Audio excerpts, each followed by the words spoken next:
Bosh va bo'yinga qo'yiladigan bog'ich. Bog'ich yengil qalpoq, chepets, bo'yin va boshdagi yaralangan joylarni davolash uchun eng qulay vosita hisoblanadi.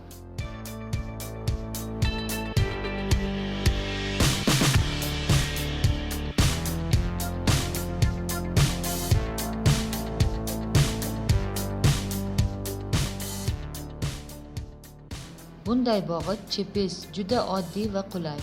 Uni yordamchisiz ham bog'lash mumkin.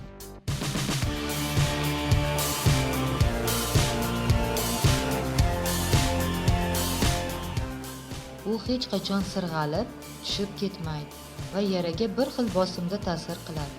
Peshona, chakka va gardanning bir qismini yopish uchun sirkulyar bog'ich ishlatiladi. Bunday bog'ich juda oddiy va qulay. Oson va tez bog'lanadi. Boshning butunlay aylanasi bo'yicha bir xil bosim bilan ta'sir qiladi.